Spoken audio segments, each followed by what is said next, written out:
ہم بھی اور ہماری اولادیں بھی سب کچھ پڑھتے رہتے ہیں، سب کچھ دیکھتے رہتے ہیں، رت و یابس کو نہ چھوڑا،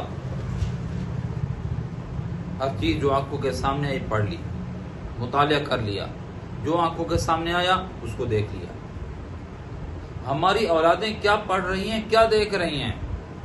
کیسی ان کی ذہن سازی ہو رہی ہے، ہم اس سے بیگانہ ہو چکے ہیں۔ بھائی اثر ہے، جو دیکھا جا رہا ہے اس کا اثر، جو پڑھا جا رہا ہے اس کا اثر، جس کی تربیت، ہماری تربیت اگر کی جا رہی ہے اس کا اثر ہے،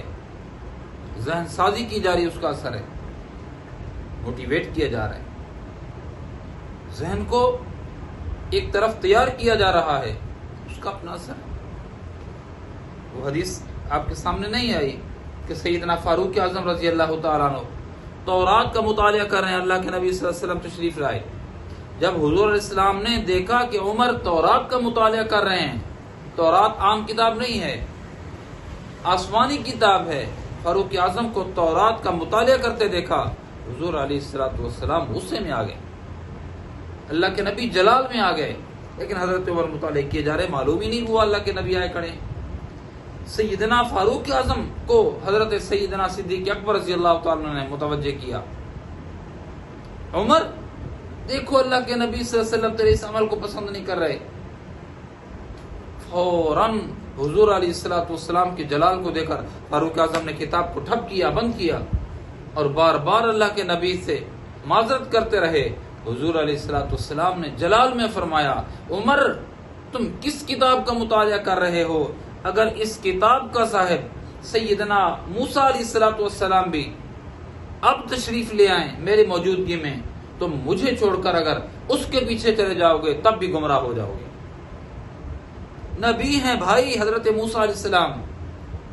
لیکن حضور علیہ السلام کے آنے کے ساتھ ساری شریعتیں منسوخ،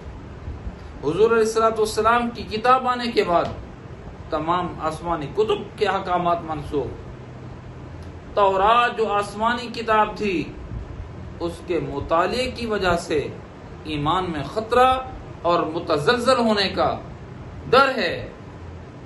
اب تو تحریف ہو چکی ہے، جب تحریف اتنا نہیں ہوئی ہوگی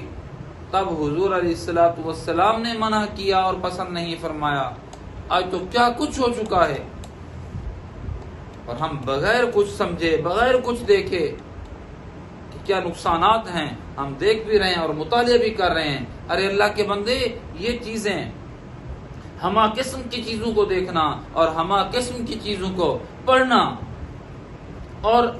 ہر قسم کے عالم کو سننا، مذہبی سکالر کو سننا، یہ بعض دفعہ ایمان کے لیے بہت بڑا خطرہ ہو جاتا ہے۔